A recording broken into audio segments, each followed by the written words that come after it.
Patrick's going to be doing most of the meeting. He's got quite a bit of stuff. I'm going to show you all a little sample bottle experiment. I'm tired of seeing samples come in like this, so we'll, this doesn't look too safe to me, or the oil companies keep giving us crap because we turn in sample bottles like this. So all right, so open enrollment is coming. So it's going to be the October 30th, the 6th, the 13th. So it's we'll have our live people out here. We'll have Shanna, and you'll be able to ask questions about benefits and stuff. I know there's not going to be a change, which is great. So we're just going to be doing the same thing. So I'm sure that there'll be some changes to the plan, or if y'all got more kids or more wives or something, we can get that figured out. I mean, this is the Topo business. Go ahead. Just one thing, if you guys have not logged on to Paycom and have not done your Welcome to Paycom checklist, you will not be able to enroll in benefits. So I've been sending out reminders.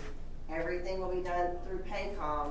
If you have not done your Paycom, Welcome to Paycom, you will not be able to enroll in your benefits. So you need to definitely log on to that and then have your app ready, because we can actually do everything in here. It takes 2-3 minutes to do if you don't have any changes on the day of I guess you guys will be here on the 30th. So please download the app if you haven't already, and also do your Welcome to Paycom checklist.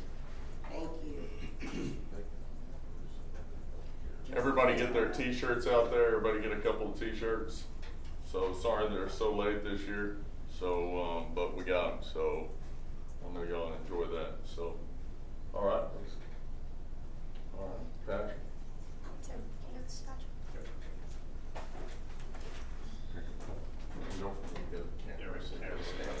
All right. Good morning. We're going to spend maybe 5 minutes talking about nonconformities, just kind of in a large sense. The slideshow is already on the net, so if, there's some details on there, and I'm not going to read them all. And it's just to give you guys kind of an overview of what that term means, because you've probably heard it, seen it, read about it in the playbook some. So if you want to do more reading, I know, Scott, you're probably going to want to read up on this tonight.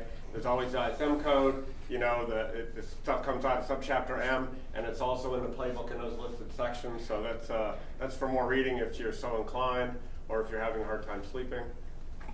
All right, so what's a nonconformity, right? In its most simplest definition, it's when something doesn't meet a specified standard or expectation, right? So that could be a ton of things.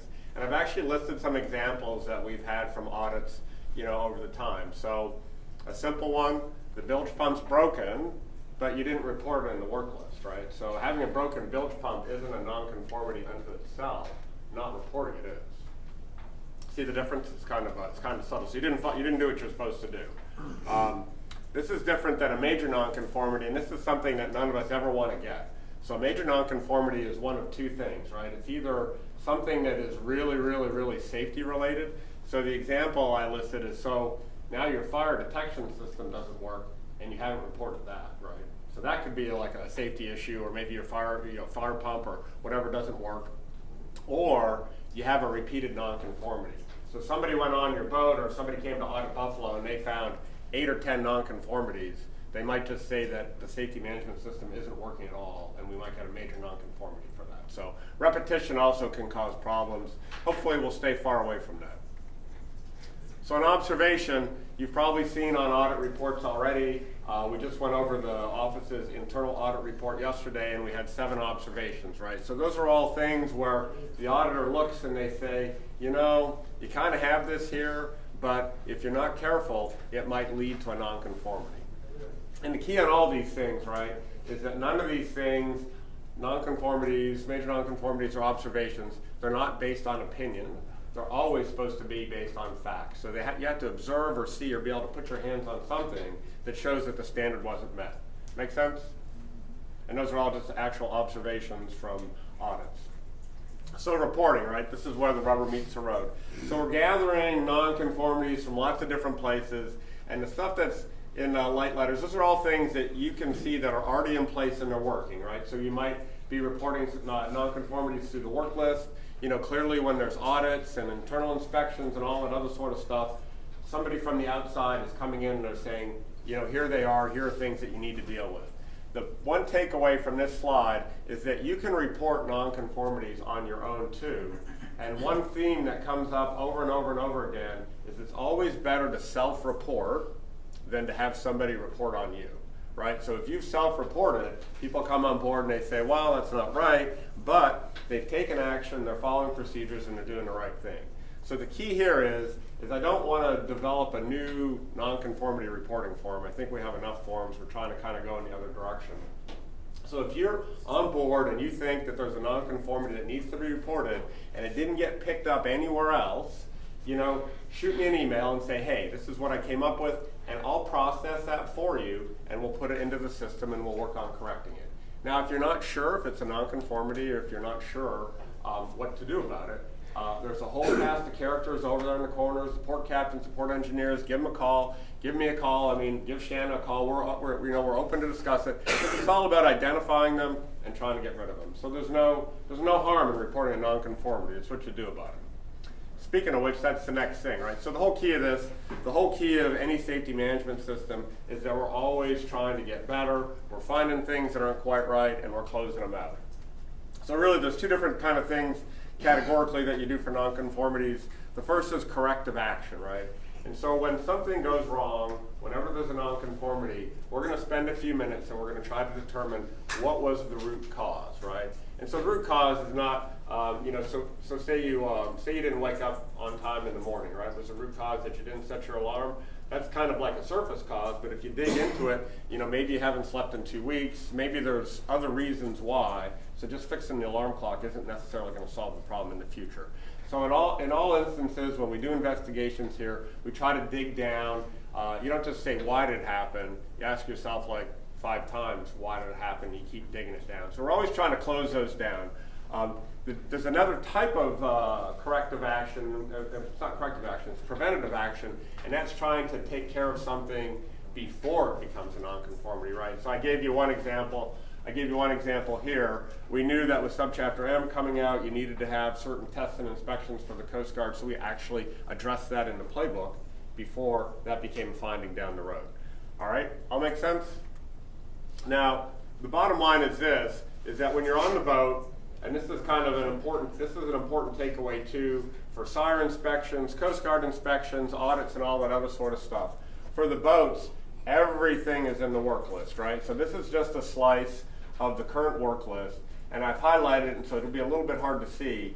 But if you look across the screen, you know, we categorize things as observations and nonconformities, and you can see whether it's related to the safety management system or it's a material defect. So you can always look in there and see what's going on. In the notes section, we'll have what you need to do, the action taken, this is what you did to close the nonconformity, and that sort of stuff, right? Does that make sense? This should be pretty familiar to everybody. That's the one place you go, somebody comes on board, and they say, hey, I see this is broken. You say, I've already reported that in the system, and they'll say, well, show me. And so you show them right here, which is why it's always good to have a copy of your work list on board. And then, historically, if you go into work list archives, you'll see everything that's happened over the life of the boat, and you'll see the closeout, right? So as we go around to round 2 of audits, as Tara Belay is going to start her second one this week, when ABS comes back, if you had a nonconformity, they're going to want to know what you did about it, and that's what your record is, right? So it's a digital record, and it works until they tell me it doesn't work, all right? They're pretty straightforward. Any questions? Help the new guys, you. Yeah. Sorry. Nonconformities, you know, and going back to like your sleep and trying to figure out, we've been trying to figure out what's been wrong with Kirk all these years. And I mean, we just go back. Oh my God. So maybe y'all can help us. We can't figure it out. So, you got any ideas, Kirk? You're not the new guy. Yeah. All right. Help the new guy. I feel like sometimes we've got some new guys on the boats, and you know, for a couple of weeks they don't know what's going on. They're a little lost. You're not sitting down going over the boat when they get there, and then all of a sudden somebody from the office goes down there and they go, hey, let's run a fire drill. The new guy has no clue what he's doing. So, man, just to help the new guy, don't throw him out there. We want to make sure that he stays on the boat, that he's inside the bulwarks, that he's, you know, that he's doing a decent job on the barge, you know, hard hat when he needs to be on, have a hard hat on. So just pay attention, help them. So, you know, all of us were new guys at one time, so new girls, so just help us out. Help out the new guy. We do have a new guy today, don't we? Yeah, I Well, see he's you got a been, photo. he's been here already. He's Okay. been on the pictures with her. Okay, great. New sample bottles. All right, so we wanted to have class 101. So everybody see a sample bottle. Like I said, this is screwed up. So this is not what we want to do. So let's all get our sample bottle out. I'll do it. Let's take the top off. Class 101.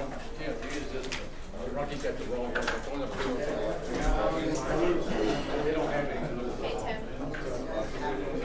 Rocky put them all blue. All right. We're not using the blue straps. Rocky put out the wrong straps. We're going to use these tan ones. These are on the boat. Okay? So no more green, no more blue, just tan. Okay? So let's put the cap on the bottom. Sorry that we got to do this, but it's just. Go through the plastic hole, go through every hole.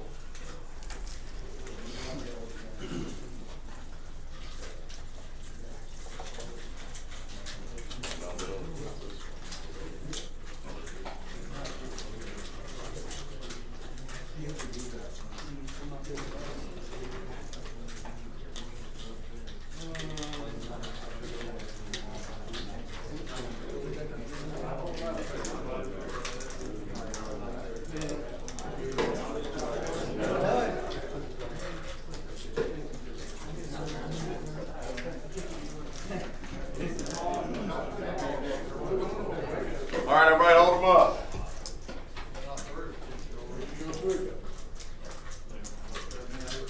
Eric, you got it?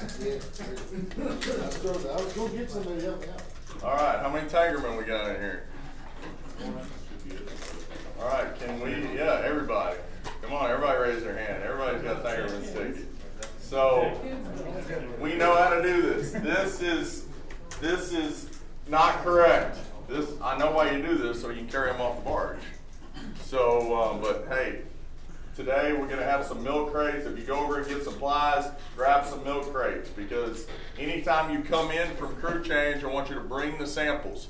I want you to put them in front of the front door by the flower bed. We will get them. It's not y'all's responsibility to get them. We will get them. Rocky will get them. Okay?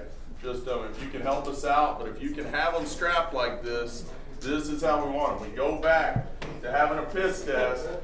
You know, if it's busted, if this is your pee, are you going to let them run your sample? No. Yeah, if it looks like this, you got more problems.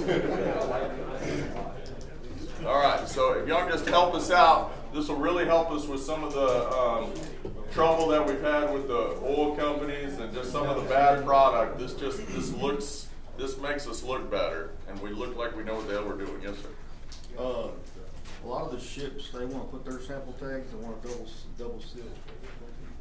If we fill up all those with our sample tags, how are we gonna? We talked about that. Do we want them to just wait the ship? Wait to see if they want to put their tag on there? There's two issues. Okay, so you have two issues. You have one. Here, come on up here. We got the camera. Okay, I'm not supposed to say anything. All right, so you have two issues. You have those suppliers that actually say that their survey company is going to take a sample. Something like Valero's doing that. In that situation, we still need a sample regardless. They take their samples, we have one, our own. Because even though they may take the samples for the supplier and they test them, if we don't have something to cover our 6, then there's a potential problem if they claim, hey, this was contaminated, it's not. So that's one way you do it yourself in that situation. In the other instance where they come aboard and they say, hey, we're putting our seal on it, at the end of the day, all it has to do is be sealed, and you just have to document it as sealed. That's all you have to do. If you want to double seal it, you can, but ultimately, what's the purpose of the seal? The purpose of the seal is that it's intact and no one has compromised the chain of custody. That's what it boils down to. So, again, write down the seal, whether it's theirs or whether it's yours. That's all you got to do. Okay? So, you just want to make sure you've got a sample, because if someone makes a claim, this is the only way to protect yourself. Does that make sense? Okay. So it's okay for the ship to seal Yeah, off of this seal? Yeah, just so long as we. So you can just put it around like your chance to answer your question. You just have them, they can just put their seal around our seal. Yeah, that's fine. Just as long as we have a documentation that is ours. That's fine. Okay. All right. What else we got, Pat? That's it? All right. Anybody got any questions for us? What's all the debunkering going on? We're on the what, fifth one right now? Just some of the bad product that was out there from, these ships, they can hold the product, they can move it from tank to tank. So, there was a lot of bad product about 4 months ago, 5 months ago.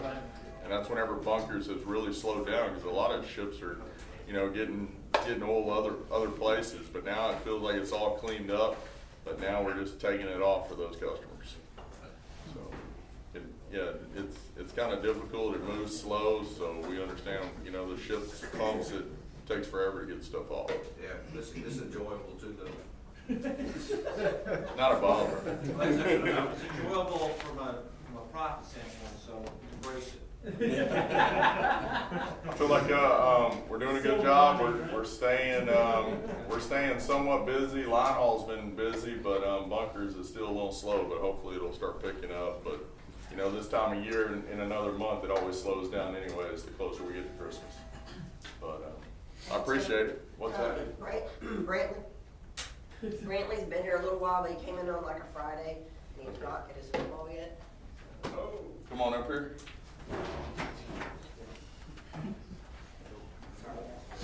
And where are you from? Gross. Gross. Okay. Yeah. Tell us. I heard all the Trinity guys get mad about that. Where? Well, Gross. Yes. Trinity. You don't like the Groton guys? What boat are you on? San Jose. Okay, we're good. Well, man, we're glad you're here. My dad gives these away. It's just property of Buffalo Marine. Carry the ball from Buffalo, but man, we're glad you're here. Appreciate it.